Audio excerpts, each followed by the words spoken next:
Hello friends, welcome back, my YouTube channel. If you want to watch the super hit movie The Matrix Revolutions in full HD, then first of all, give this video a like, and if you are visiting our channel for the first time, then subscribe to this channel. The name of the movie we are going to discuss in today's video is The Matrix Revolutions. So we will give you information about how and where you will get to watch the Matrix Revolutions film officially. Apart from this, we will give you a detailed look at the pre-production, post-production, budget, box office collection, and filming of this movie. A detailed review of the movie will also be given in this video, where we will explain the story of this movie in detail. We will also discuss the cast and casting performance of the movie. Apart from this, information about the music department and technical department will also be given. Because of this video is going to be very interesting and entertaining. So, you must watch this video till the end. And if you haven't liked this video yet, then like this video now and subscribe to this channel. So, let's start the video. The Matrix Revolutions is a 2003 American science fiction action film written and directed by the Wachowskis. The direct sequel to The Matrix Reloaded, it is the third installment in the Matrix film series, released 6 months following its predecessor. The film stars Keanu Reeves, Laurence Fishburne, Carrie-Anne Moss, Hugo Weaving, Jada Pinkett Smith, Monica Bellucci, Lambert Wilson, and Mary Alice, who replaced Gloria Foster as the Oracle following Foster's death in 2001. This is Alice's final film role before her death in July 2022. The film follows Neo and his allies as they fight to end the war between humanity and the machines permanently while opposing the rogue Agent Smith. The film was released simultaneously in 108 territories on November 5, 2003, by Warner Brothers Pictures. While being the final entry in the original trilogy of the series, the Matrix storyline was continued in the Matrix Online video game. The Matrix Revolutions was the first live-action feature film to be released in both regular and IMAX theaters at the same time. It grossed $427 million worldwide, making it the 8th highest grossing film of 2003. The film received mixed reviews from critics. A fourth film, titled The Matrix Resurrections, began production in February 2020 and was released on December 22, 2021. Plot: after the Mjolnir saved the crew of Nebuchadnezzar, Neo and Bane still lie unconscious in the ship's medical bay. Neo's consciousness is trapped in a subway station named aboutThe, a transition zone between the Matrix and the machine world. He meets a family of programs, including a girl named Sadie. The father tells Neo the subway is controlled by the Trainman, a program loyal to the Merovingian. When Neo tries to board a train with the family, the Trainman refuses and overpowers him. Seraph contacts Morpheus and Trinity on behalf of the Oracle, who informs them of Neo's confinement. Seraph, Morpheus, and Trinity enter Club Hell, where they confront the Merovingian and force him to release Neo. Troubled by visions of the Machine City, Neo visits the Oracle, who reveals that Smith intends to destroy both the Matrix and the real world. She tells him, "Everything that has a beginning has an end." After Neo leaves, a large group of Smiths assimilates Sadie and Seraph. The Oracle does not resist assimilation, and Smith gains her powers of precognition. In the real world, the crews of the Nebuchadnezzar and the Mjolnir find and reactivate Niobe's ship, the Logos. They interrogate Bane, who says that he has no recollection of the earlier massacre. As the captains plan their defense of Zion, Neo requests a ship to travel to the Machine City. Motivated by her encounter with the Oracle, Niobe offers him the Logos. Neo departs, accompanied by Trinity. Bane, who has stowed away on the Logos, takes Trinity hostage. Neo realizes Smith has assimilated Bane, and a fight ensues. Bane burns Neo's eyes with a power cable, blinding him. Neo discovers he can still see machine source code in the real world and uses this ability to kill Bane. Trinity pilots them to the Machine City. Zion's shipyard is overwhelmed by a horde of Sentinels. Niobe and Morpheus rush toward Zion in the Mjolnir to aid the human defenses. The fatally wounded Captain Mifune instructs Kid to open the gate for the Mjolnir, which he does with the aid of Z. When it arrives, it discharges its EMP, disabling all the Sentinels present, but also Zion's remaining defenses. The humans are forced to retreat and wait for the next attack, thinking it will be their last stand. The Logos is besieged by machines guarding Machine City. Neo shuts several of them down using his newfound powers, but passes out from exhaustion. To avoid their attackers, Trinity flies above them, briefly glimpsing the open sky before crashing into a building. Impaled by debris, Trinity declares her love for Neo before dying. Neo enters the Machine City and encounters the leadership of the machines in the form of the Deus Ex Machina. Neo warns that Smith threatens both the machine and human worlds. He offers to stop Smith in exchange for peace with Zion. The Deus Ex Machina agrees, and the Sentinels stop the attack on Zion. The machines plug Neo into the Matrix, whose population has now been entirely assimilated by Smith. The Smith with the Oracle's powers steps forth, telling Neo he has foreseen his own victory. After a protracted fight, Smith says, "Everything that has a beginning has an end," repeating what the Oracle said to Neo. Neo appears to concede defeat and allows himself to be assimilated. Outside the Matrix, the machines send a surge of energy into Neo's body, which inside the Matrix causes the Neo Smith clone, then all the other Smith clones, to be destroyed, killing Neo while restoring the Oracle and everyone else who was assimilated. The Sentinels withdraw from Zion, Morpheus and Niobe embrace, and the city rejoices. The machines carry Neo's body away, the Matrix is rebooted, and the Architect meets the Oracle in a park, scolding her for having played a dangerous game. They agree that the peace will last as long as it can, and that those who desire to leave the Matrix will be allowed their freedom. The Oracle tells Sati that she thinks they will see Neo again. Seraph asks the Oracle if she knew this would happen. She replies that she did not know, but she believed.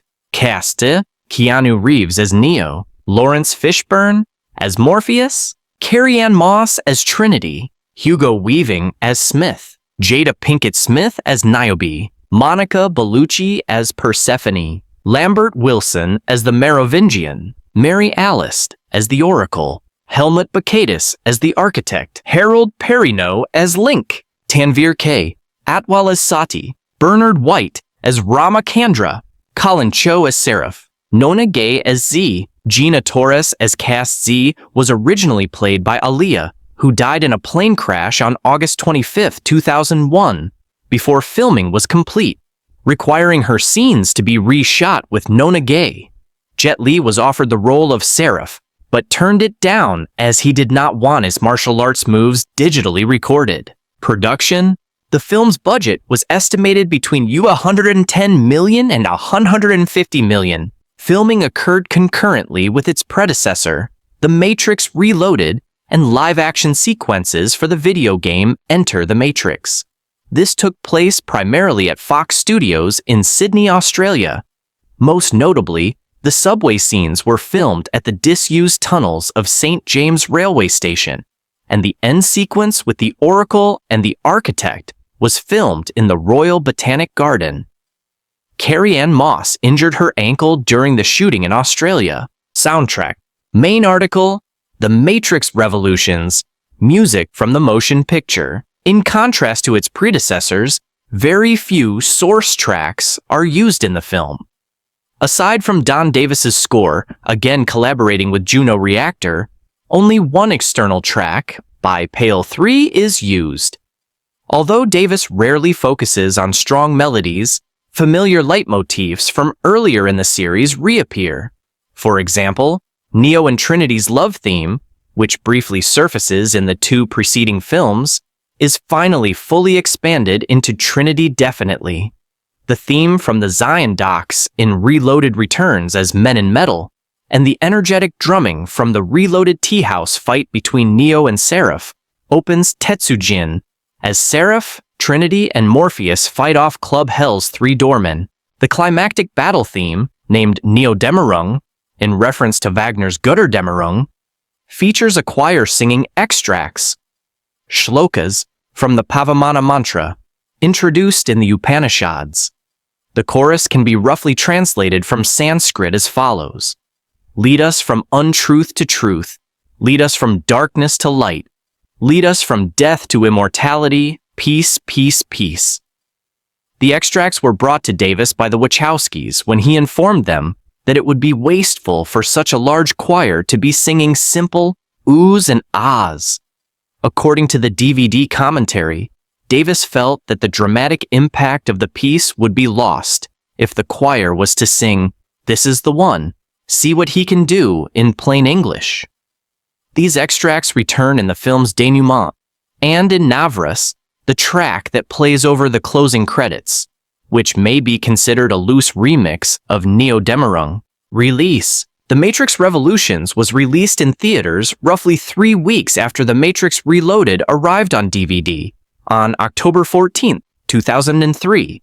The film had the widest release ever, opening simultaneously in 108 territories at 1400 Greenwich Mean Time on November 5, 2003. Reception: Box office. On opening day, The Matrix Revolutions scored $24.3 million, becoming the third highest Wednesday opening behind The Lord of the Rings, The Two Towers, and Star Wars Episode 1, The Phantom Menace.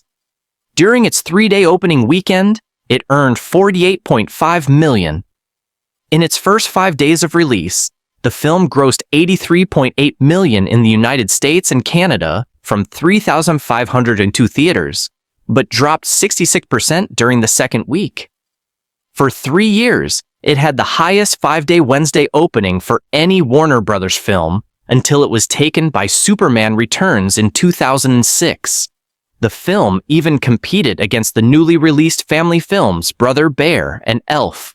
Internationally, the film grossed $119 million in its first 5 days from 10,013 prints in 107 territories.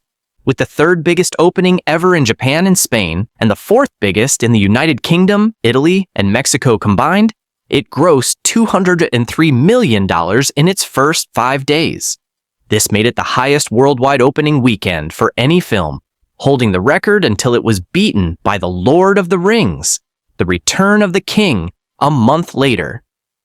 The Matrix Revolutions also achieved the record for having the biggest international opening weekend for an R-rated film until 2015, when it was surpassed by 50 Shades of Grey.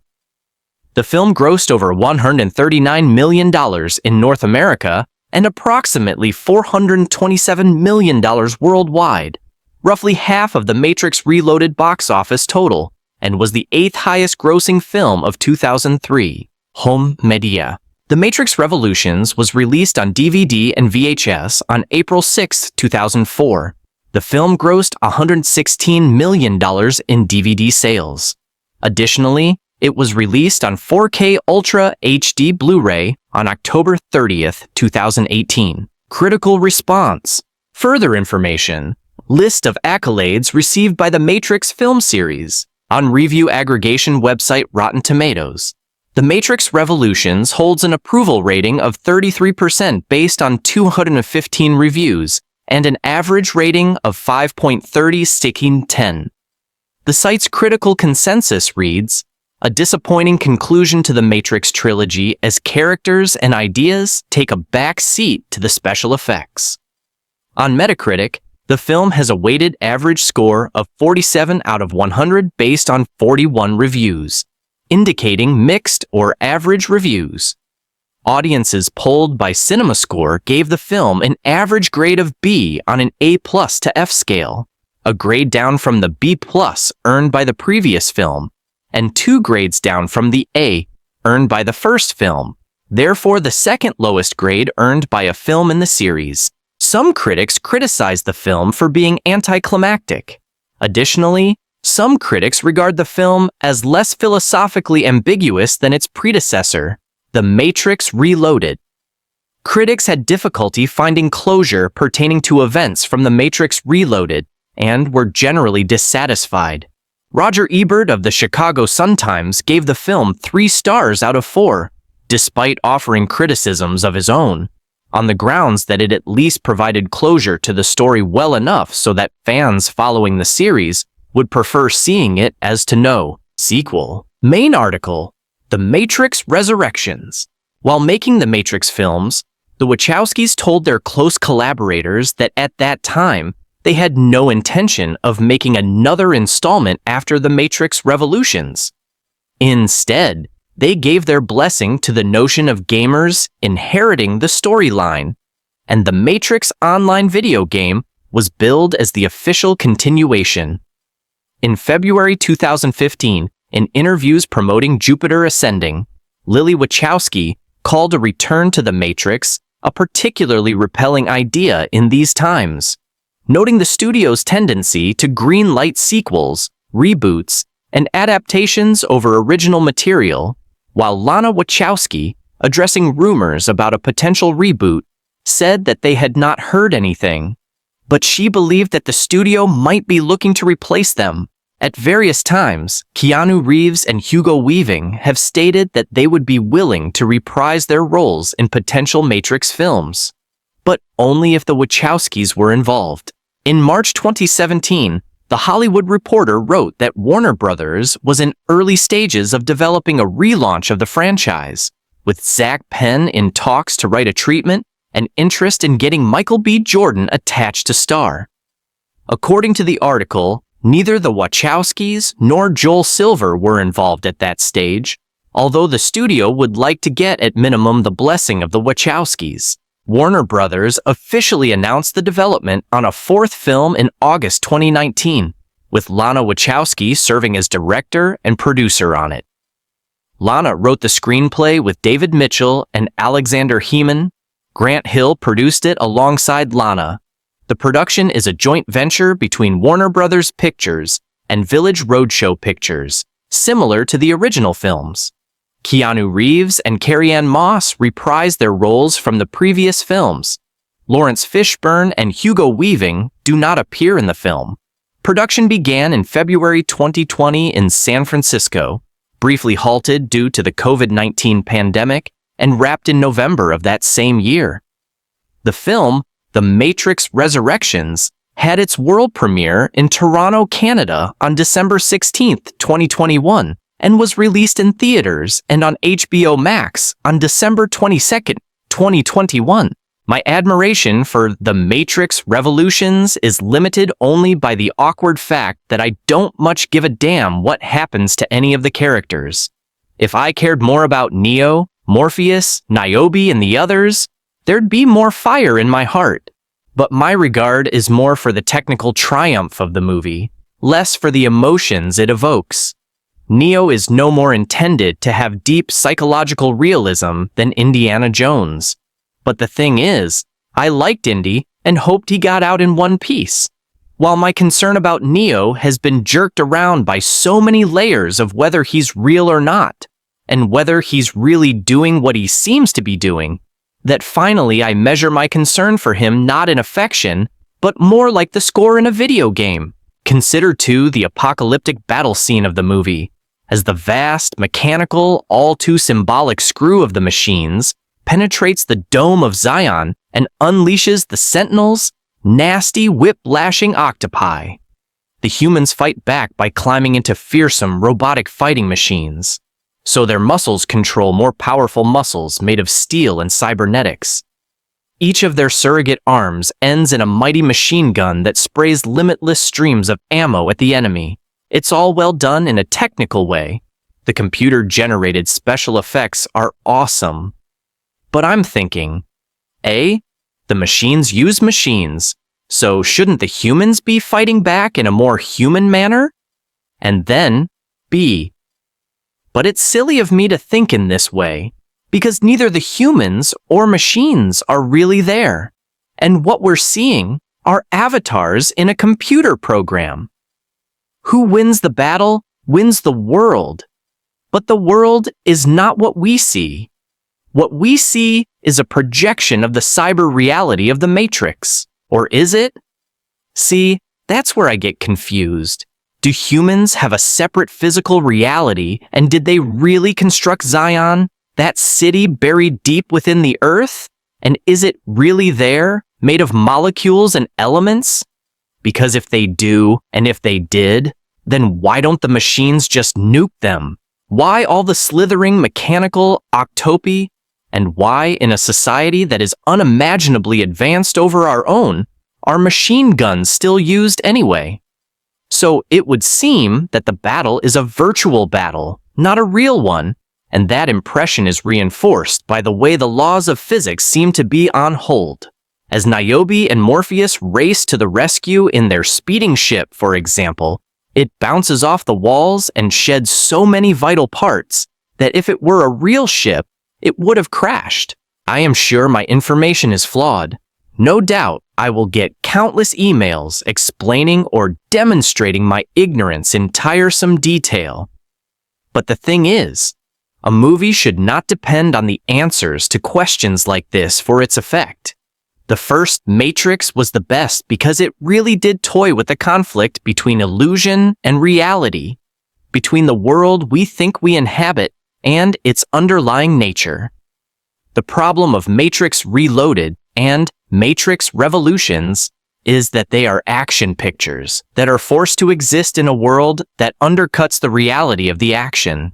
There is, to be sure, the movie's underlying philosophy, but this grows more underwhelming as the series continues. When Neo finally sits down with the Oracle, Mary Alice, and demands the 411, what he gets is about what you'd pay $50 for from a storefront tarot reader. When the dust is settled and we all look back on the trilogy from a hype-free zone, we'll realize that the first movie inspired its fans to imagine that astonishing philosophical revelations would be made, and the series hasn't been able to live up to those anticipations. Maybe that would have been impossible. No matter how luridly the Barker describes the wonders inside his tent, it's always just another sideshow. Still, in a basic and undeniable sense, this is a good movie, and fans who have earned their credit hours with the first two will want to see this one and graduate. To the degree that I was able to put aside my questions, forget logic, disregard continuity problems, and immerse myself in the moment. The Matrix Revolutions is a terrific action achievement. Andy and Larry Wachowski have concluded their trilogy with all barrels blazing. Their final apocalypse in the bowels of the earth plays like Metropolis on steroids.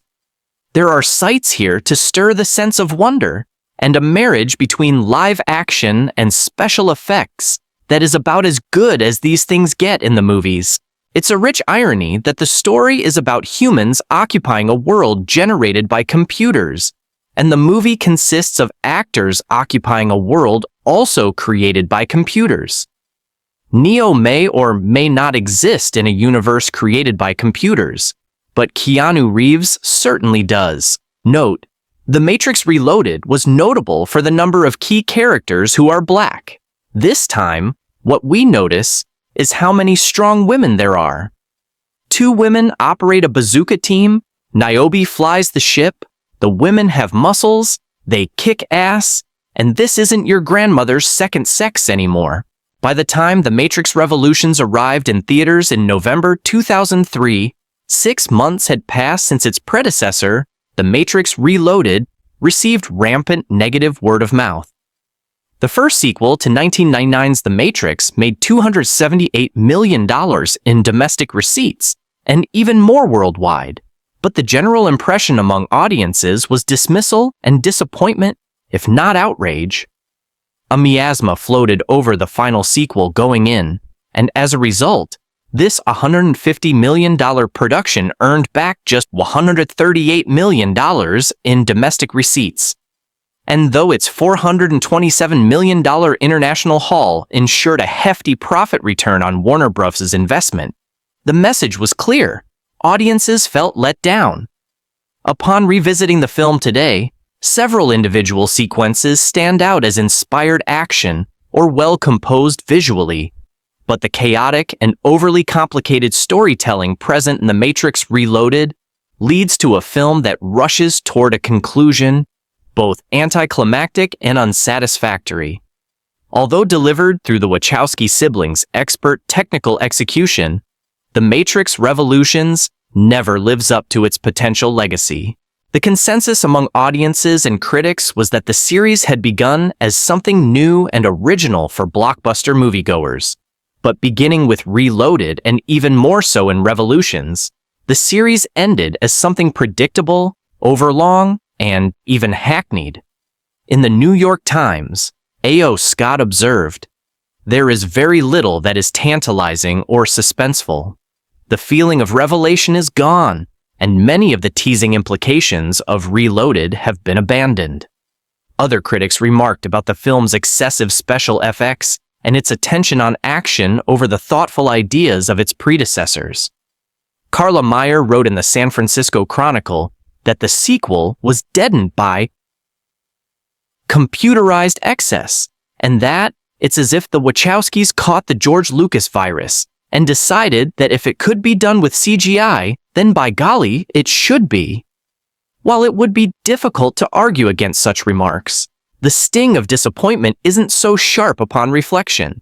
Several plot strains and subplots were established and Reloaded and needed resolution in Revolutions. But while the Wachowskis forget several, two main conflicts take precedence. One, the invasion of Zion by a robotic army of thousands, and two, the emergence of a clone-crazed Agent Smith, Hugo Weaving, as a rogue program bent on the eradication of everything, real and virtual. In the second film, a Smith clone takes over the human Bane, Ian Bliss doing an excellent impersonation of Weaving's particular cadence, and through him, blinds the prophesied and now telekinetic hero, Neo, Keanu Reeves. But at the end of The Matrix Reloaded, Neo encountered the architect, Helmut Bacchus, who told Neo that the savior myth is merely another elaborate means of control, a programmed reset button for the Matrix, less a genuine rebellion than a revolution in the orbital sense of the word. In those terms, the Matrix itself has been reloaded several times before. With each revolution, someone like Neo emerges as a hero, and each time, the machines wipe out Zion almost entirely. However, this time, Smith's maniacal, destructive presence allows Neo to negotiate a peace treaty with the machine's baby-faced leader. Neo agrees to stop Smith if the machines agree to live in peace with humanity. In the end, the blind Neo engages Smith and his countless clones in a rainy Matrix cityscape, allows himself to be assimilated, and with some genuine Deus Ex Machina help from Babyface, destroys Smith and resets the Matrix. Through this conclusion, Neo becomes a Christ-like figure, carried off by machines as a revered martyr, and the human race and machines coexist in peace. Perhaps then, the notion of a systematic process that has gone through several revolutions coincides with the film failing to explore the limitless possibilities of Neo's power, a lasting complaint about both Reloaded and Revolutions. After all, Laurence Fishburne's Morpheus suggests in The Matrix that the one could do anything he put his mind to. So why doesn't Neo simply crash the entire Matrix and release all humans by sheer force of will? Events in Reloaded and Revolutions infer that Neo was never meant to have true, absolute power, thus negating the whole purpose of the Matrix. Instead, Neo plays a role in a planned cycle compelling the One and his rebels to retaliate, only to be eliminated over and over throughout history. Any sense of freedom is an illusion. But still, at the end of Revolutions, Neo does indeed stop the cycle of revolutions and deliver peace. But this is less a result of his extraordinary power and more about the Smith situation providing the means for a peace treaty. Neo may not have lived up to the full potential hinted at during the first film. Still, that potential was an illusion, one audiences created for themselves, that any film could live up to the expectations set by the Matrix. If Neo was impervious to harm and could do anything he wanted, then there is no conflict. Philosophically speaking, Reloaded talks itself and Revolutions out of needing to live up to those expectations. But since that message is delivered in such an overly complex way, audiences missed it. Instead, viewers have only some impressive action sequences and neat ideas to cling to, propelled by characters who feel stripped of personality and exist on autopilot. Again, an argument could be made that this is by design, but it doesn't act in service of the film's legacy or ability to engage the emotions either. Putting too much thought into Revolutions misses the point, which is to end the trilogy with a bang. Arguably, the Wachowskis deliver that bang through the two main conflicts mentioned above and their respective action set pieces. Unfortunately, this leaves Revolutions to be the least intelligent entry. The first significant action set piece involves General Mifune, Nathaniel Lee's, whose character is named after the legendary samurai actor Toshiro Mifune, and his small army of very James Cameron-inspired robotic gunner suits defending Zion from invading Sentinels. It's a long and involved sequence that spends too much time on a subplot about Kid, Clayton Watson, a gawky character desperate to prove himself. Meanwhile, Neo meets Smith in the Matrix and faces hundreds of Smith clones in a dark, torrential downpour. But as he's blind, Neo only sees in Matrix vision, which amounts to a video game view of the world.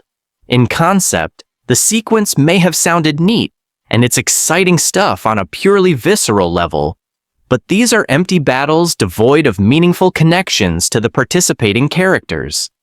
Moreover, the sequel spends such little time inside the Matrix that you begin to wonder why Matrix was even in the title. In the end, The Matrix Revolutions betrays its audience most, not by failing to live up to the full potential of Neo's prophecy or by dumbing down the finale into a battle film, but by stripping the experience of an emotional center that would give the series a meaningful climax. Reeves and Carrie-Anne Moss barely seem present in their flat performances, as they're given few scenes through which their bond can affect the audience, despite their love being one that's supposed to transcend the real and virtual worlds. Superficially, the Wachowskis deliver an impressive technical package, and the effects are, of course, a pleasure to watch in a mindless kind of way. But if there's one thing a Matrix film should not be, it's mindless. Some fascinating scenes and ideas exist within the latter two-thirds of the Wachowskis' cinematic world, but they negate much of what made The Matrix special with their conclusion. The machines use that door. The virus is destroyed from the inside out. The city lights up, the sky changes, silence falls. This choice changes everything. The machines stop, the war ends, the city is safe for now. Critically, this ending is not easy. It doesn't wrap everything in a bow. The hero dies. His body is taken away by machines. The woman he loved is gone. There's peace, yes, but it's earned through pain. That makes the message hit harder. Peace, the film says, is not a gift. It's built often by those who never get to enjoy it. The final scenes are slow, soft. A new day begins. Shoo, sky is no longer dark. A little girl watches the sun, a program yet full of wonder. She asks, "Will we see him again?" And the oracle smiles. I think so. This simple line is filled with emotion. It doesn't promise, it doesn't lie, it just hopes. That's the heartbeat of the not certainty, but belief. Emotionally, the film ends in a place of calm. But underneath that calm is something more, a quiet sadness, a feeling of goodbye. The man who gave everything is gone, and yet his presence is everywhere, in the peace, in the sky, in the freedom to choose. From a critical angle, the film takes bold steps. It avoids the easy road. It challenges what we expect. Heroes don't win with muscles. Love doesn't end in weddings. Battles don't solve everything. It's messy. It's painful. And that's why it's real. Some viewers felt the film was too heavy, too serious, too full of philosophy. Others saw beauty in its depth and how it asked hard questions and refused to give easy answers. Over time, many came to see the film not as a typical action movie, but as a quiet reflection on control, freedom, and faith. Even small events carry meaning. A blind man seeing machines in golden light, a child made of code painting the sky, a machine leader choosing to listen instead of destroy. These moments might seem small, but each adds weight. Each shows that the world isn't black and white. It's full of gray, and in that gray, meaning is found. The film's themes are layered: control versus choice, power versus peace, faith versus fear. It doesn't tell you what to think. It shows you people making decisions and lets you feel the results. That's why it stays with people. Not because of the action, but because of the message. Its emotional resonance comes from truth, not fantasy. Characters cry, characters fall, characters doubt, but they don't quit. And that's what makes their story feel honest. You don't need to fight machines to understand them. You just need to care about something. In the end, the film doesn't say, "This is how things are." It says, "This is how things be if we're brave enough to choose." And that's what makes it powerful. Making this movie was not a sigh. From the very beginning, the people who worked on it faced big challenges. The world they wanted to create was huge and complicated. They didn't just want to tell a story. They wanted to build a new reality. This meant a lot of planning, a lot of hard work, and a lot of teamwork. The director had a clear vision. He wanted everything to feel real. Even though it was about machines and programs and people fighting in impossible ways, that meant the actors had to train like athletes. They spent months learning how to move like warriors, how to fight without hurting each other, and how to act while doing it all. Some of the fight scenes took weeks to film because every punch, every kick had to look perfect. The people behind the cameras watched closely to make sure it all looked smooth and believable. The special effects team was like magic workers. They had to imagine machines that looked both scary and alive. The City of Machines was built with computer graphics, but they mixed it with real sets so actors could feel like they were really there. The sets were huge. Some even looked like real factories with steel and wires everywhere. The feeling of coldness and power was important. It had to feel like a place where machines ruled and humans were small. One of the hardest things was the city battle scene. It took many days to shoot. There were explosions, smoke, and fast-moving machines. Safety was a big concern. The crew had to be very careful with all the fire and metal parts flying around. At one point, a small fire broke out, but quickly the team stopped it.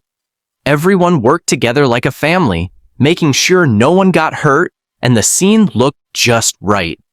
The costumes also tell a story. The black suits worn by the main characters were specially made to look sleek and modern, but also to allow movement. The material was heavy and tight, so the actors had to be strong to wear them for long hours. They also had to shine just enough under the lights to look cool without reflecting too much. Many fans loved these suits because they became symbols of the characters themselves. One interesting fact is that the actor playing the main hero lost his hair for the role in this movie. Before filming started, he shaved his head completely. This made his character look more serious and changed how he moved and acted. It gave him a fresh start. Some people said it helped him feel the weight of what his character was going through. Another fun story happened during a fight scene between the hero and the virus character. The two actors had to jump off a platform and fight while hanging in the air. To do this, they wore special harnesses and wires. At first, scary because they had to trust the rigging team completely. But after a few tries, they started to enjoy the feeling of flying. They laughed a lot between takes, joking about being superheroes. The movie's music was very important too. The composer created sounds that matched every mood. Sometimes the music was soft and calm, like when the characters were thinking or talking. Other times, it was loud and fast during battles or moments of danger. The composer even used some electronic sounds mixed with real instruments to give the music a futuristic feel. This mix made the music feel both human and machine-like, just like the story. The voice acting for the aboutThe Oracle was done by a well-known actress who didn't appear on screen herself. She recorded her lines in a quiet studio, and the director asked her to sound gentle but mysterious. Her voice was so soft that some viewers had to listen carefully to catch all her words. But that softness made the character feel wise and warm, even though she never showed her face fully. Filming took place in many locations, but mostly in studios where everything could be controlled. One of the biggest studios used had ceilings so high that they could build enormous sets. Some rooms were designed to look like dark tunnels or massive machine halls. The crew spent hours painting and lighting these places to create the right atmosphere. They used special fog machines and lights that change color to make everything look alive and threatening. There was a funny moment when one of the actors had to wear a very heavy mask to play a machine soldier. The mask covered his whole face and head, and it was so heavy that he could only wear it for a short time. After a while, he joked that he was getting a machine headache. The makeup artists had to take it off, carefully to avoid hurting him. Still, the mask made the character look terrifying, so it was worth the trouble. The fight choreography was done by a famous martial artist who worked closely with the actors. He didn't just teach punches and kicks, he helped them move like their characters would. Calm, fast, and powerful. He even changed some moves to make them look less like traditional fighting and more like a dance. This style became one of the film's signatures. Fans remember the slow-motion fights and the elegant moves, not just because they looked cool, but because they told a story. During the production, there were many late nights. The actors and crew worked for long hours, sometimes starting early in the morning and finishing late at night. They ate simple meals on set, often sandwiches or pizza. Despite the tiredness, the mood was good. Everyone knew they were making something special. They would encourage each other, joke between takes, and celebrate small victories like finishing a difficult scene. One challenge was filming scenes where the hero is blind. The actor had to act like he couldn't see anything, but also move carefully and fight. To prepare, he spent time blindfolded, walking around the studio to feel how it would be. He practiced how to listen and sense the world without sight. This helped him bring honesty to the role, making those scenes more believable and touching. A surprising fact is that the filmmakers wanted to keep the movie aboutThe secret. They didn't want too many people to know the story before the release. So, some parts of the script were kept hidden from the actors until they filmed those scenes. This helped keep emotions real because even the actors didn't always know what was coming next. It also stopped spoilers from leaking. The editing process was long and careful. The editors had to decide which scenes to keep and which to cut. Some moments were very emotional, but made the story slower, so they were shortened or removed. The final cut balances action with quiet moments, giving viewers time to think and feel. The editor's work helped the film keep a good rhythm, moving between excitement and reflection. When the movie was finished, the crew held a small celebration. They watched the film together, laughing and sometimes getting emotional. Many said it felt like the end of a journey. The team had spent years creating this world, and now it was ready to be shared with the world. The fans loved many details that weren't obvious at first, like small symbols hidden in the background, or the way light and shadow were used to show mood. Some fans noticed patterns in the colors, dark and cold for machines, warm and bright for humans. These details added depth, making the world feel alive and real. An interesting story comes from the promotional events. When the movie was released, the actors traveled to different countries to meet fans. One time, during an event, a fan gave the director a handmade gift, a small statue of the hero. The director kept it on his desk as a reminder of why they made the film. For people who love stories that make them think and feel. Another fun fact is about the famous rain effect. The rain in some scenes was not just water, it was mixed with oil to create a shiny look.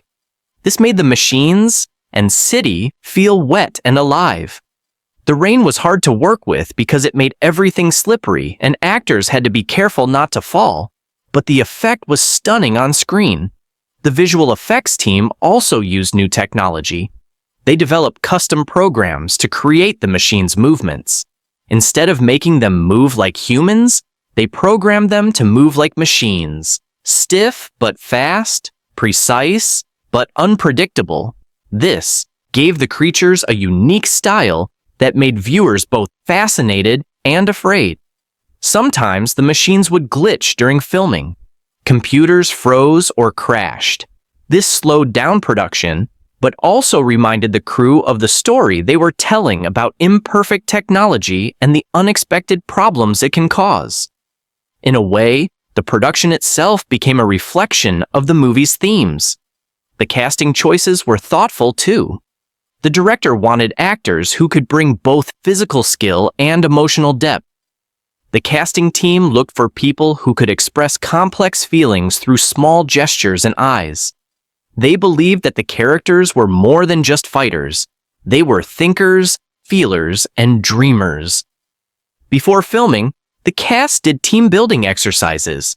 They spent time together talking about their characters, sharing ideas, and building trust. This helped them act naturally with each other on screen, especially in intense scenes where friendship and love were tested. One of the most memorable behind-the-scenes moments was when the hero's actor shared his thoughts on the story. He said it was about hope in a dark world, about choosing to believe when everything says you shouldn't. This simple idea guided the whole production, reminding everyone that this was not just a movie, it was a message. The director's style was clear, every detail mattered. From the way the wind moved the black coats to the way shadows fell on faces, nothing was random. The crew worked to create a perfect balance of reality and fantasy. They wanted viewers to lose themselves in the world, to feel the fear, the love, and the hope as if it were their own story. Making this movie was like making a dream real. It took imagination, skill, and heart. The final result is a blend of art and technology, action and emotion, mind and soul. And that's why it still speaks to people years after it came out. Because behind the machines and battles, it's a story about being human. The story unfolds in a world split into two very different places. One is dark, cold, and mechanical, a place where machines rule with steel arms and glowing lights. The other is a city of humans, worn down, but full of hope, hidden beneath the earth. These two worlds are not just backgrounds. They are characters themselves, alive with meaning and full of emotions waiting to be felt. The Machine City is one of the most striking settings in the film. Imagine a place built from metal and wires stretching as far as the eye can see. Towers rise like giant spires shining with cold light. The air feels thick, heavy with power. Everywhere you look, there are pipes and cables twisting and turning like veins and arteries of a giant living organism. Moving in smooth, precise ways, their bodies glowing softly with blue and red lights. This setting isn't just for show. It tells us about the machine's nature, organized, efficient, and unstoppable. The cold colors make the city feel unwelcoming, even dangerous. It's a place where life is not soft or warm, but hard and calculated. This harshness adds tension whenever characters enter the city, reminding us that this is no place for humans to feel safe. The machines watch everything. There is no hiding. In contrast, the human city underground feels different. It's cramped, dark, and full of shadows. The buildings are old and worn, but there is life here. People move through narrow tunnels and crowded rooms, their faces tired but determined. The lighting is softer, warmer. Reds and yellows mix with the darkness, creating a sense of community and struggle. This underground world feels real, like a refuge from the cold outside, but also a prison. People live here not because they want to, but because they must. This contrast between the two places is powerful. It shows the battle not just between humans and machines, but between cold control and warm freedom. The settings deepen this conflict by making it visible. You can feel the difference in the air, in the light, in the way people and machines move. Another important place is the real-world surface. It is empty, ruined, and quiet. Buildings lie broken, streets are cracked, and nature tries to reclaim what machines destroyed. The sky is often gray, filled with dust and clouds. This setting is silent and sad, showing the cost of the long war.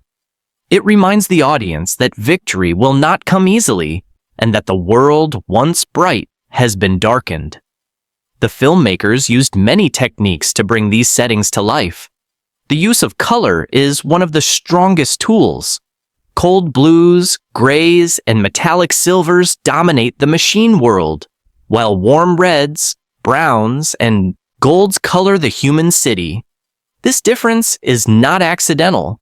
It helps the audience feel the story's emotions, even without words. Cold colors feel distant, mechanical, and unemotional. Warm colors feel alive, human, and full of hope. The camera work supports this too. In the machine city, the shots are often wide and distant, showing the size and power of the machines. The camera moves slowly and steadily, as if watching a great unstoppable force. Close-up shots are rare here, making characters seem small and powerless. This creates a sense of awe and fear. In the human city, the camera moves differently. It often stays close to the characters, following their faces and movements with care. The shots are tighter, making the spaces feel smaller and more personal. This draws viewers into the characters' lives, making their struggles more real.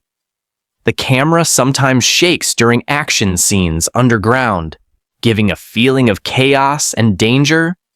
This closeness contrasts with the cold distance of the machine world. Lighting plays a huge role too. Shadows are used to hide and reveal. In dark tunnels, only slivers of light break through, creating mystery and fear. In machine halls, lights flash and flicker, showing energy and alertness. Sometimes the light is harsh and blinding, making characters squint or hesitate. These effects add mood and tone, making the audience feel the tension and urgency. One of the most famous visual effects is the rain that falls during the final battles. It's not just normal rain. It glows softly, almost like a digital code falling from the sky. This rain becomes part of the story itself, symbolizing both destruction and renewal. The rain washes away blood and dirt, but also hides danger. The camera captures it in slow motion, making every drop shine like a tiny star. This scene combines natural elements with the movie's digital world, blending reality and technology in a beautiful way. The costumes also contribute to the setting's feel. The black suits worn by main characters are tight and shiny, reflecting light in sharp lines. They look modern, but simple, designed to move with the actors and emphasize their strength. The suits create a strong visual contrast against the gray and brown backgrounds, making the heroes stand out. The suits also add to the movie's mood, serious, mysterious, and powerful. Another visual element is the use of slow motion. The film uses this technique in fight scenes and dramatic moments.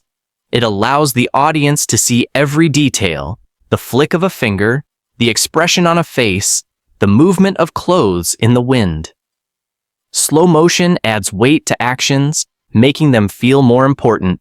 It also gives the audience time to understand the emotion behind the fight, not just the physical moves. Sound design works hand in hand with visuals. The hum of machines fills the air in the machine city, a low, constant sound like a heartbeat. When characters walk, their footsteps echo in large halls. Explosions and crashes are loud and sharp, shocking the audience. In the human city, sounds are softer, voices whisper, doors creak, and distant machines rumble. This difference in sound deepens the mood, making the worlds feel separate but connected. The editing of scenes also shapes how the settings feel. The filmmakers use quick cuts during battles to create excitement and confusion, while longer shots slow down quiet moments to build emotion. This rhythm helps the audience stay engaged and feel the story's ups and downs. Even the smallest details add to the atmosphere. In the machine city, sparks fly from broken wires, smoke rises from vents, and metal surfaces shine with oily reflections. In the human city, worn furniture, cracked walls, and flickering lights remind us of hardship, but also resilience.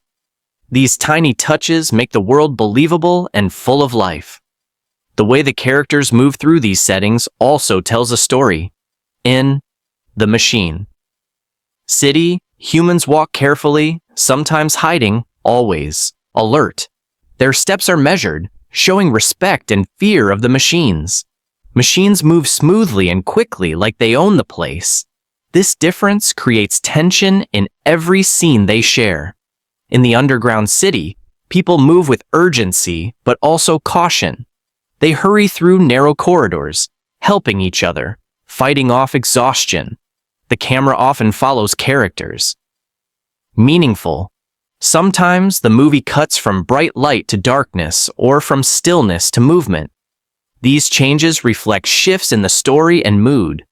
The contrast between quiet and action scenes makes the audience hold their breath, waiting to see what happens next. The use of reflections is a subtle but clever visual tool. Mirrors, shiny floors, and water puddles show characters, sometimes clear, sometimes broken. These reflections hint at the idea of identity and reality, the core questions of the story. Are these people real? Are they trapped in illusions? The reflections remind us that what we see is not always true.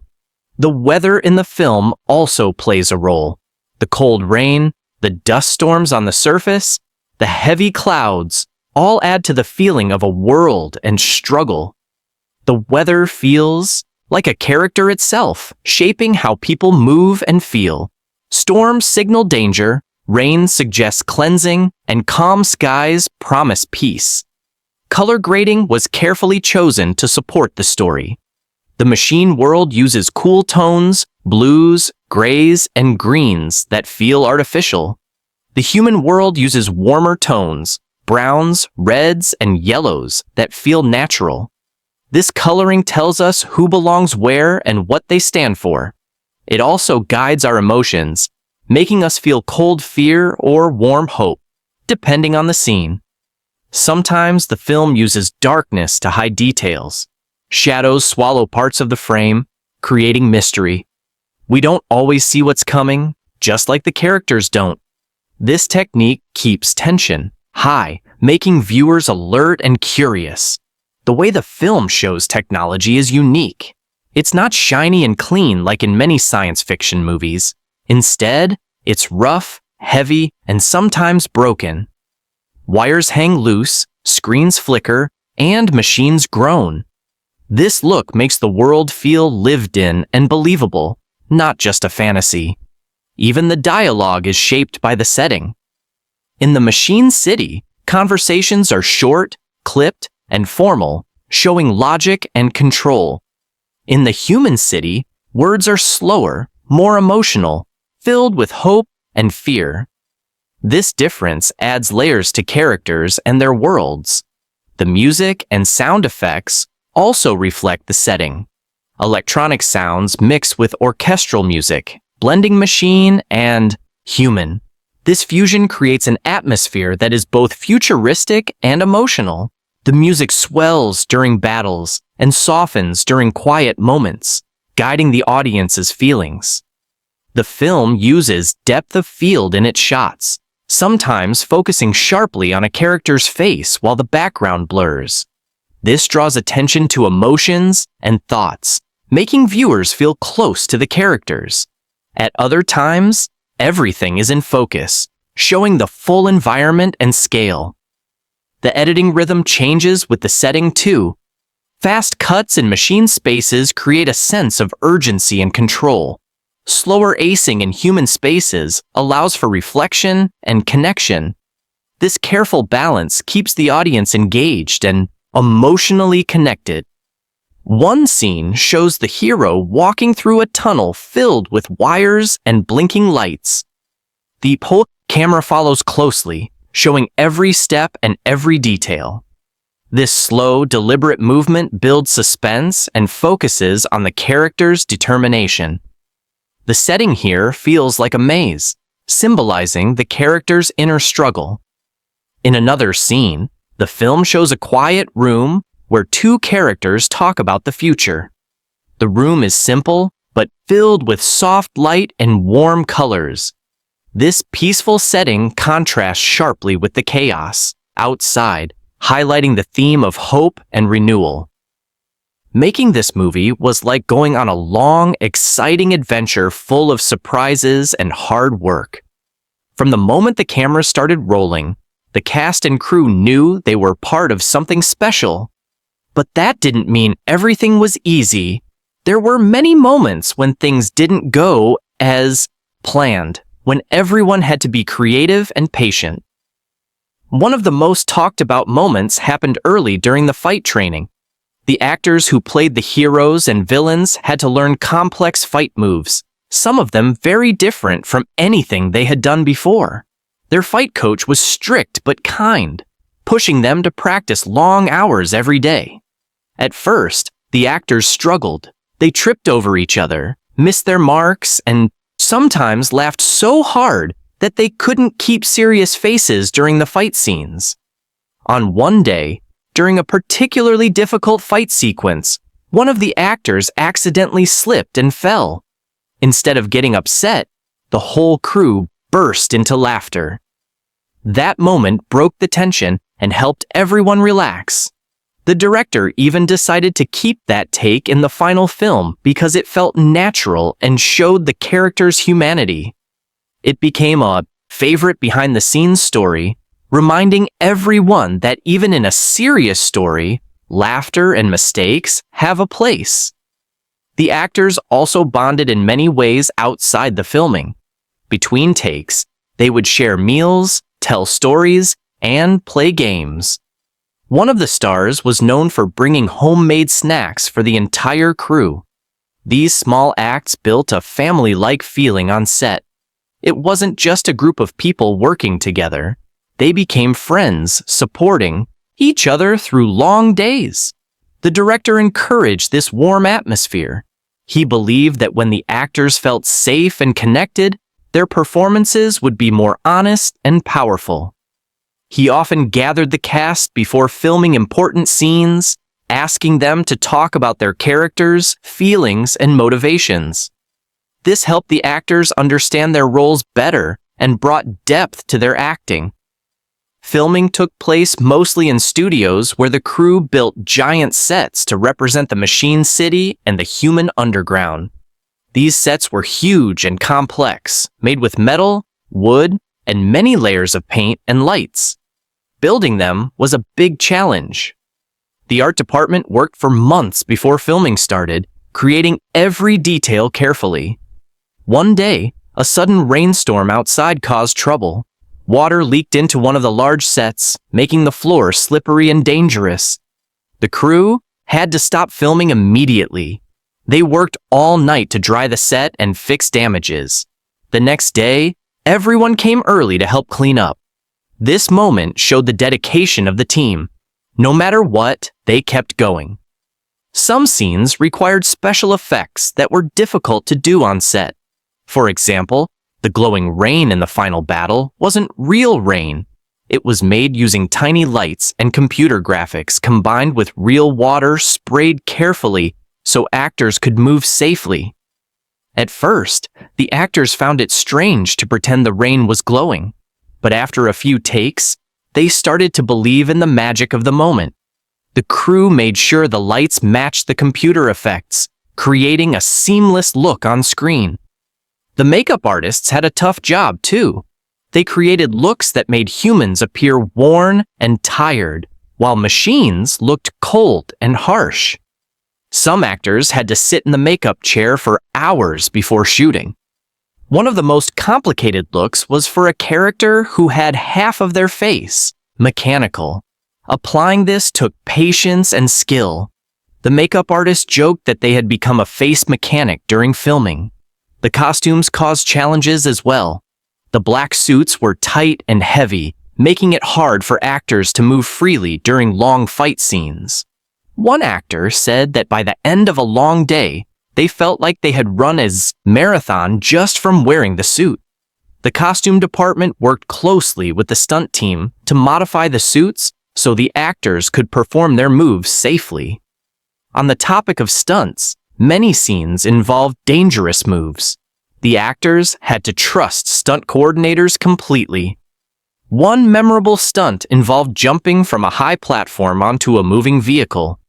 The actor trained for weeks practicing the jump on safer equipment before doing the real thing. On the day of filming, everyone held their breath as the actor jumped perfectly, landing without injury. The crew cheered loudly after the take.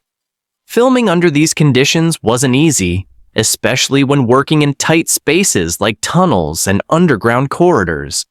Lighting had to be perfect to capture the right mood without blinding the actors. Sometimes cables and equipment made it hard to move around. The crew developed a system of hand signals to communicate quietly during these scenes, so filming wouldn't be interrupted. One of the funniest moments on set was when a prop machine malfunctioned. It was supposed to move smoothly, but suddenly it jerked and spun out of control. The actors had to dodge it quickly, laughing nervously. The crew stopped filming and fixed the problem. But this incident reminded everyone that working with machines, even fake ones, can be unpredictable. The director loved to experiment with camera angles and movements. He wanted to create a feeling of being inside the story, not just watching it. For a scene where the hero moves through a machine city corridor, the camera follows closely behind, sometimes looking up at towering metal walls. The camera operator had to use special equipment to move smoothly through tight spaces. This created an immersive experience for viewers. Another challenge came from shooting night scenes. The crew had to light large areas to look like they were in darkness, but still allow the camera to see clearly. This took a lot of planning. They used special lights hidden behind objects and painted some surfaces with reflective paint. The result was a mysterious and tense atmosphere that viewers still talk about. The actors often rehearsed scenes multiple times before the cameras rolled. This helped them feel comfortable with their lines and movements. Sometimes the rehearsals revealed new ideas. One day, an actor suggested changing a line to make it sound more natural. The director loved the idea and included it in the final script. Moments like these show how flexible and creative the team was. Sound recording on set was tricky too. The machines and explosions made loud noises, and the crew had to use special microphones to capture clear voices. Some cases, the actors had to record their lines again later in a studio, a process called dubbing. They worked hard to match the emotions and timing of the original scenes. One of the most heartwarming stories is about the relationship between the lead actor and the child actor playing a young character. The older actor took the young one under his wing, teaching him about acting and helping him feel safe on set. They formed a close bond, and many say their friendship shows on screen.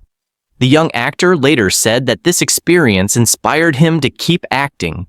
Despite the serious tone of the movie, the set was full of laughter and fun. The crew often played music during breaks, and some actors would dance or sing.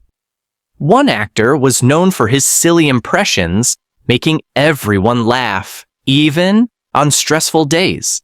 These moments of joy helped balance the intense work. Weather was another unpredictable challenge.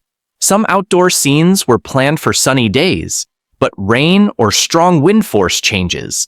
The crew learned to adapt quickly, sometimes using rain for dramatic effect, other times waiting for better weather. One time, a sudden storm caused a delay that lasted for days. The team used the extra time to rehearse and plan, turning a problem into an opportunity.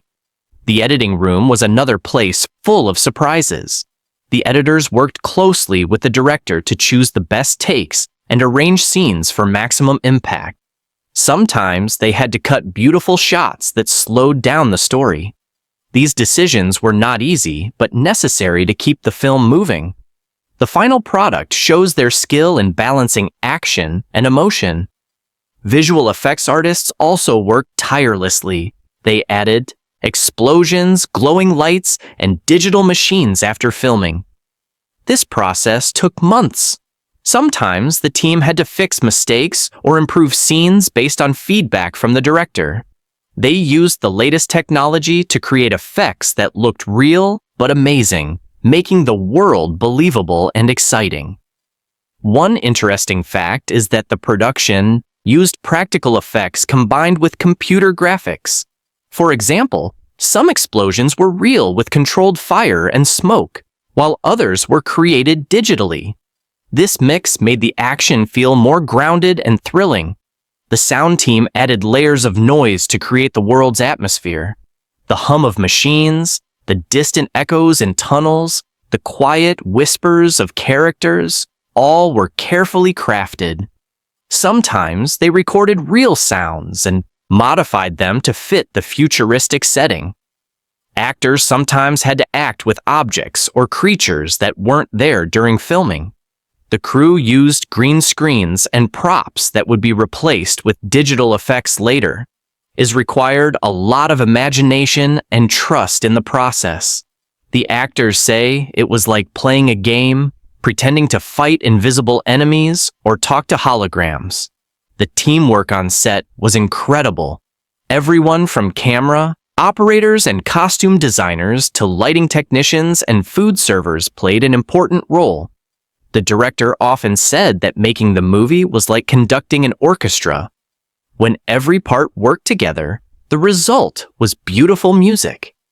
One memorable moment was when the whole crew celebrated after finishing a difficult sequence. They brought food, shared stories, and laughed about the challenges they overcame. These moments built a strong bond that lasted long after filming ended. The movie's success owes much to this behind-the-scenes dedication. Every person involved gave their best, pushing through tiredness, frustration, and unexpected problems. Their passion shines through the screen, making the story more than just pictures and words. It becomes an experience. Looking back, many crew members say they learned a lot from this project. They discovered new techniques, tested their creativity, and made lifelong friends. The set was a place of learning and growth as well as hard work. The story told in this film is not just about action or adventure. It is about something much bigger, something that touches the heart and mind. When we watch it closely, we find that it is full of deep themes, ideas that make us think about life, choices, and who we really are. One of the most important themes is the idea of freedom. Throughout the story, the characters are fighting for freedom, not just from physical chains, but from the control of a system that limits who they can be. This struggle for freedom is not easy. It is filled with danger, sacrifice, and difficult decisions. But the desire to be free, to live without being controlled by others, drives many of the characters forward. This theme connects deeply to the plot because every major event pushes the characters closer to or farther from freedom. Another strong theme is identity. Many characters in the story ask themselves, "Who am I really?" This question is important because the world they live in is confusing and full of lies. Some characters are not sure if their memories are real or false, or if their feelings come from themselves or from programming. This inner struggle makes their journey emotional and personal. It's not just about fighting outside enemies, but about discovering the truth inside. The theme of choice is also central. The story shows that every choice matters. Characters face moments where they must decide what is right and what is wrong, sometimes with no clear answer. Their choices affect not only their own lives, but the lives of many others. This idea of choice connects with freedom, because choosing freely is what makes someone truly free. The film asks the audience to think about how much control we really have over our own lives. There is a theme of hope that runs quietly beneath everything. Even when the world seems dark and hopeless, some characters keep believing that a better future is possible. This hope is fragile but powerful. It gives the characters strength to keep going, even when everything looks lost.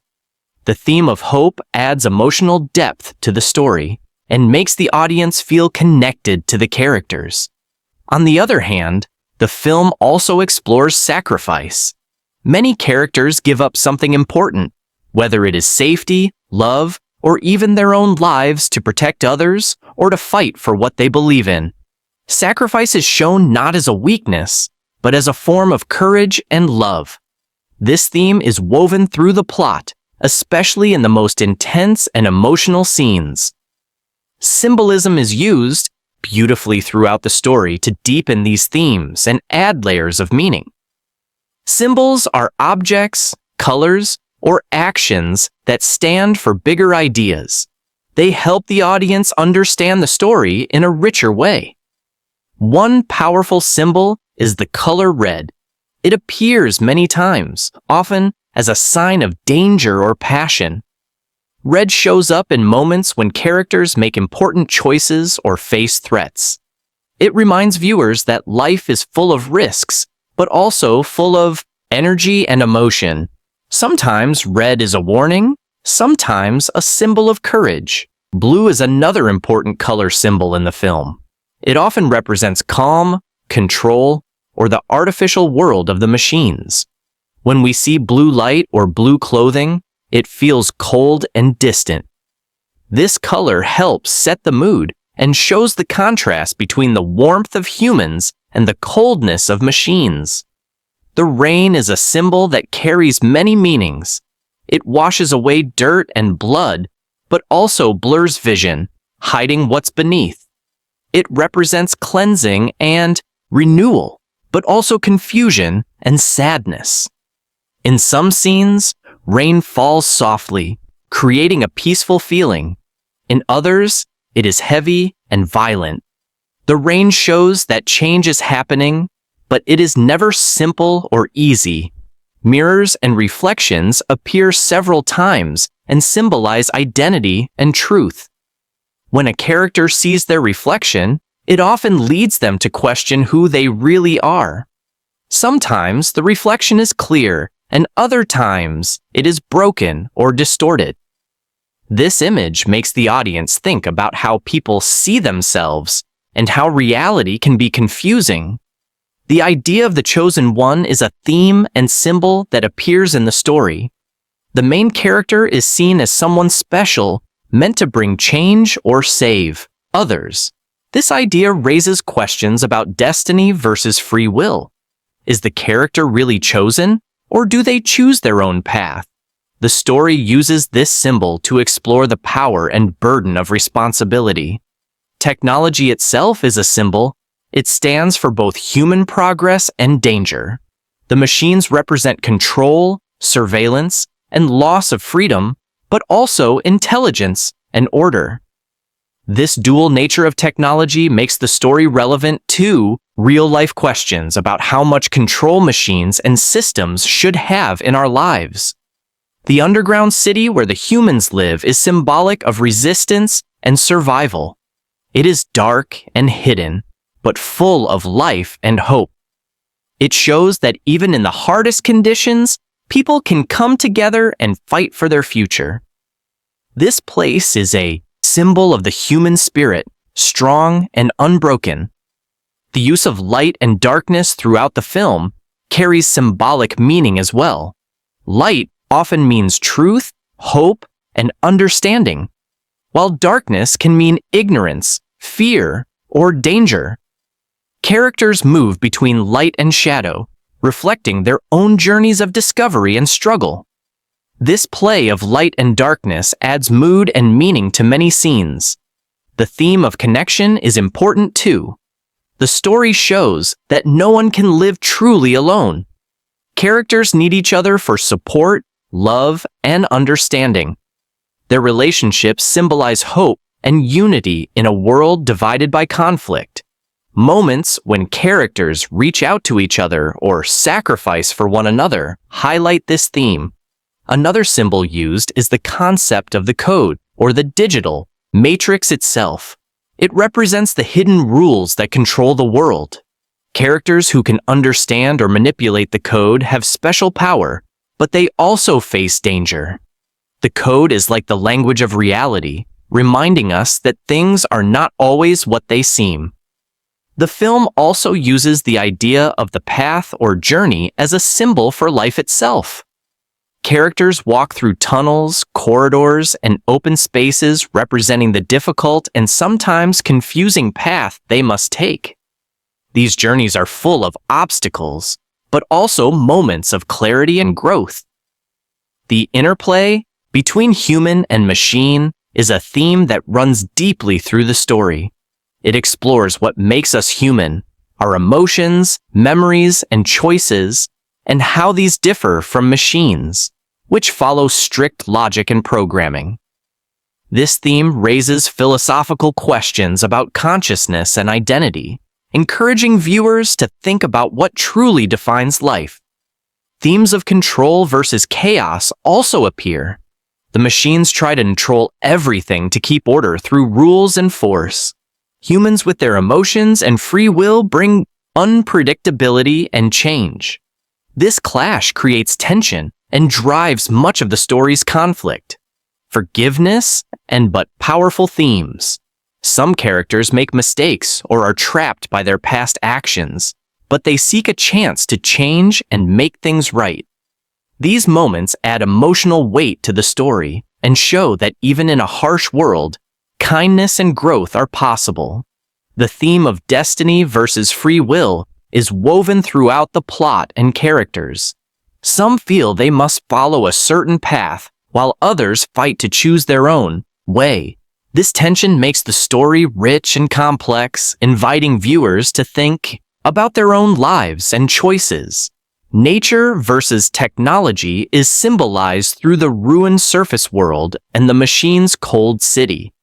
The film shows a world damaged by progress, but also offers hope that life can return and heal. This symbol connects to real-world concerns about the environment and balance. The characters' personal journeys reflect these themes in many ways. For example, the main characters struggle to understand their identity and make the right choices mirrors the theme of self-discovery and freedom. Other characters' sacrifices highlight the themes of love, hope, and redemption. The story uses symbolism not only to tell us about the world, but to make us feel the characters' emotions more deeply. When a character looks at their reflection, we feel their confusion. When rain falls during a sad scene, we feel the sadness more strongly. These symbols make the story richer and more powerful. The themes connect with the plot, because each event is a step in exploring these big ideas. Battles are not just fights, but represent the struggle for freedom. Conversations are not just words, but moments of truth and choice. Every part of the story echoes the themes, making the whole film feel like one big, meaningful journey. At the same time, the themes give the characters depth. We don't just see them as heroes or villains, but as people facing real questions about life. This makes the story more than just entertainment. It becomes a reflection on what it means to be alive, to choose, and to hope. In the end, the film leaves viewers thinking about these themes long after the credits roll. It encourages us to ask ourselves about freedom, identity, and connection. It shows us that even in a world full of machines and control, the human spirit can shine through. The symbolism used helps make these ideas clear, but also mysterious, inviting different interpretations. Some viewers might see the red and blue as simple colors, but others find deeper meaning in their use. Some might focus on the rain as weather, while others see it as a symbol of change. This richness makes the film rewarding to watch again and again. This careful blending of theme and symbol is one reason why the story feels timeless. It speaks to audiences of all ages and backgrounds because it deals with questions everyone faces. What does it mean to be free? Who am I? How do I choose my path? These are questions that connect us, makes the film powerful. When characters face sacrifice or hope, we feel it too. The story touches universal feelings, making it easy to care about the characters and their struggles. Making a movie isn't just about telling a story, it's about how you tell it. And the magic behind this film comes from the incredible filmmaking techniques that brought the story to life in a way that feels real, gripping, and unforgettable. From the moment the camera started rolling, every choice in how to shoot, edit, and shape sound was made carefully with the goal of pulling the audience into the world the filmmakers had imagined. One of the first things that stand out about this movie is how the camera work itself creates a feeling of immersion. The directors and cinematographers didn't want the audience to feel like passive viewers. Instead, they wanted us to feel like we were inside the story, walking alongside the characters, breathing their air, sharing their fears and hopes. To achieve this, they used a technique called handheld camera for many scenes, especially during moments of high tension or chaos. This meant the camera wasn't always perfectly still or smooth. Instead, it moved slightly with the actors, creating a natural, sometimes shaky feeling, like you were watching through someone's eyes in real time. This approach made fight scenes and escapes more thrilling because it felt immediate and urgent, as if you were right there dodging danger. At other times, the filmmakers used long, continuous shots where the camera follows characters for minutes without cutting away. These scenes were challenging to film because everyone had to be perfectly in sync. But the payoff was huge. These uninterrupted takes let the audience feel the full weight of a moment. The rising tension, the characters' emotions, the environment, all without distraction. It's like being caught in the flow of events with no escape. But the camera wasn't only about movement. The filmmakers were masters of framing and composition too. They used the shape and placement of the shot to tell a story without words. For example, wide shots showed the vast, cold machine city, making humans look small and powerless. Close-ups, on the other hand, captured every subtle expression on the actors' faces, letting us see fear, doubt, or determination in detail. This contrast between wide and close shots reflected the theme of individuals against overwhelming odds. Lighting was another powerful tool. The movie's world is filled with stark contrasts between light and shadow, and the lighting design played with this to create mood and meaning. Scenes in the underground city were often dimly lit with flickering lights and deep shadows emphasizing mystery and danger. In contrast, scenes in the machine city had harsh artificial lighting, cold and bright, reinforcing the idea of a controlled, emotionless world. Sometimes, the lighting would change subtly during a scene to reflect characters' feelings or plot twists. For example, a character stepping from darkness into light might symbolize moving from ignorance to understanding. These small details added a poetic layer to the visual storytelling. The use of color grading, the process of adjusting the colors in the film also shaped the atmosphere. The filmmakers chose a muted palette with blues, grays, and dark greens for the machine world, giving it a cold, mechanical feel.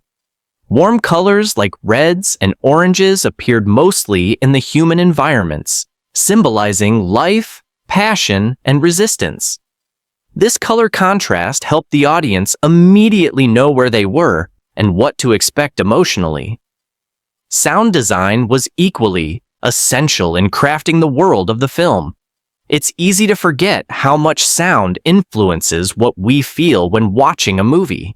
Here, the sound team created a rich layered audio experience.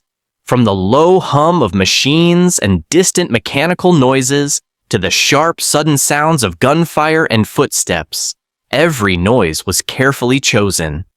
The sounds of the machine city were often metallic and echoing, creating an eerie and unsettling feeling. The underground human world, meanwhile, was filled with softer, more organic sounds, dripping water, quiet voices, the shuffle of worn shoes on dirt floors. This contrast in sound helped build the two worlds as very different places. One memorable technique was how the sound was sometimes muffled or distorted to reflect a character's perspective. During moments of intense stress or confusion, sounds would become unclear or echo strangely, letting the audience experience disorientation firsthand. This use of sound brought the inner emotional states of characters to life without needing dialogue. Music played a key role too. The score mixed electronic beats with orchestral instruments, blending the mechanical with the human. This mix of sounds echoed the film's themes perfectly. The music would swell during action scenes, making hearts race and then soften during quiet, emotional moments, helping viewers connect to the character struggles. Editing was another area where the filmmakers showed great skill. The pace of the cuts, the way the film moves from one shot to another, was used to control tension and emotion. During fight scenes or moments of danger, the editing was fast and sharp with quick cuts that kept viewers on edge. But during reflective or emotional scenes, the editing slowed down, allowing moments to breathe and characters to reveal themselves. One clever editing choice was how the film sometimes cut between two scenes happening at the same time, creating suspense as the audience wonders how these events will collide. This technique keeps viewers engaged, always curious about what will happen next. The filmmakers also played with time in subtle ways. Flashbacks and memories were woven into the narrative, often shown with a softer focus or a slight change in color tone, signaling that these were moments from the past or imagined possibilities. These sequences added depth to the characters and helped explain their motivations without heavy exposition. Special effects, both practical and digital, blended seamlessly with the filmmaking techniques. Real sets and props were combined with CGI to create the futuristic world without losing realism. For example, machines were built as physical models to interact with actors, while digital effects enhanced their movements or added glowing parts. This mix gave the film a tangible feeling, avoiding the emptiness sometimes found in fully digital worlds. Stunt work was integrated with camera work and editing to make action scenes believable and exciting. The filmmakers used slow-motion shots during critical fight moments to highlight the skill and danger involved. These slow-motion shots also gave viewers a chance to appreciate choreography and the weight of each move. The box office success of the film was no accident. The filmmakers knew that to draw in a wide audience, the movie had to be not only visually stunning, but emotionally resonant. They carefully balanced spectacle with story, ensuring that viewers would care about the characters as much as they enjoyed the action. Marketing campaigns highlighted the film's impressive visual effects and thrilling action, but also emphasized its themes of freedom and identity, drawing in viewers who wanted more than just a fun ride. Trailers were crafted to showcase the filmmaking techniques, the dynamic camera movements, the striking lighting, and the powerful music, giving audiences a taste of the immersive experience. Once the film hit theaters, it quickly became clear that the techniques used were working. Audiences were captivated by the visual style and the emotional depth. The movie earned praise from critics for its technical achievements as well as its storytelling. The filmmakers also embraced new technology for the release. The film was shown in IMAX and 3D in many theaters, enhancing the immersive quality. Viewers felt as if they were inside the world, surrounded by the sights and sounds. This approach boosted box office sales, as many fans wanted to experience the film in the highest quality. Behind the scenes, the production team coordinated a massive effort to ensure smooth filming and post-production. Managing so many elements from visual effects to sound editing required detailed planning and collaboration across departments. The producers worked closely with the director to keep the vision clear while managing budgets and schedules. Post-production was a crucial phase. After filming wrapped, editors, sound designers, and visual effects artists spent months refining the film. They tested different versions, tweaking pacing and effects to find the perfect balance. Test screenings with audiences helped guide these changes, making sure the movie connected with viewers emotionally. The success at the box office also showed the power of combining technical skill with storytelling. The film wasn't just a feast for the eyes and ears. It was a journey that invited viewers to think and feel deeply. This combination made it stand out in a crowded market of action and sci-fi movies. International audiences responded strongly too. The universal themes and stunning visuals transcended language barriers, making it a hit around the world. This global success helped the filmmakers plan for sequels and expanded media, confident that the story and style had wide appeal. Looking back, the filmmakers say they learned a lot about how technical choices affect storytelling. They found that every decision where to place a camera, how to light a scene, which sound a highlight shapes how the audience experiences the story. This awareness will influence their future projects as they strive to keep pushing the boundaries of film. Fans often comment on how the films look and feel making them want to watch it again and again. The memorable imagery combined with the sound and editing choices creates a world that feels real and alive. These filmmaking techniques turned a script on paper into a living, breathing experience. In the end, the film's success is a tribute to the many talented people behind the scenes: camera operators, lighting experts, sound mixers, editors, stunt coordinators, visual effects artists, and more. Their craft and passion, words alone could never capture. When a movie comes to life, it's not just about the script or the special effects. The heart of any film lies in the people who bring it to life, the cast. This story wouldn't be what it is without the talented actors who stepped into their roles and gave us characters we could believe in, root for, or even fear. Each actor brought something unique, adding layers and depth to the story. The lead actor, who plays the main character, is drawn to roles that explore complex emotions and inner struggles. In interviews, they have often said how much this role challenged them, because it asked for both physical endurance and emotional depth. They trained for months, not just learning fight choreography, but also spending time understanding the character's mindset. They wanted to make sure every look, every hesitation, and every step felt real. Behind the camera, Rector pushed everyone to dig deeper. They told the actors, "This story is about more than action, it's about what makes us human." That idea resonated with the cast, who found themselves thinking about freedom, identity, and choice as they worked on the film.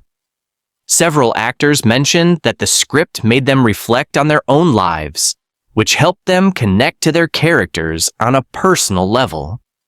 The supporting cast was equally important. The actor playing the wise mentor was praised for bringing warmth and calmness to the story.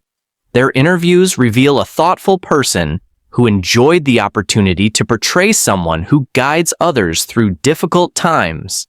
They talked about how they approached their role as a symbol of hope and resilience, something the film needed to balance out the tension and danger. The antagonist's role was another highlight. The actor who portrayed this character described how they wanted to avoid playing a simple villain. Instead, they aim to show that even those who seem cruel or cold have reasons for their actions. This approach made the character more believable and gave the story its moral complexity. In interviews, this actor shared stories about how they studied real people who believe they are doing the right thing, even when others disagree. Many of the actors shared fun behind-the-scenes stories. For instance, during intense fight scenes, there were moments when everyone burst out laughing after a missed cue or an unexpected fall. These moments of laughter helped keep the energy high on set and bonded the team together. The camaraderie was clear in interviews where the cast talked about supporting each other through long hours and difficult scenes. Several of the cast members talked about the physical challenges they faced. Actors had to learn new skills like martial arts or handling weapons.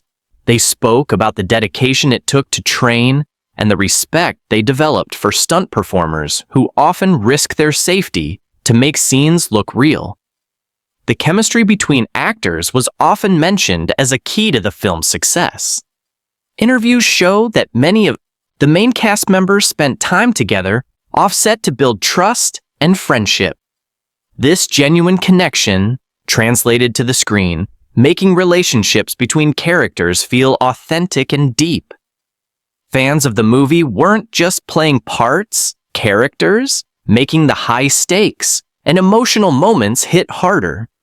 Audience reviews reflect a wide range of responses, but most praise the film's ability to combine thrilling action with meaningful storytelling. Many viewers appreciated that the characters felt real with flaws and struggles like ordinary people. Comments often mention how the story made them think about and inspired them personally, for ace challenges in their own life.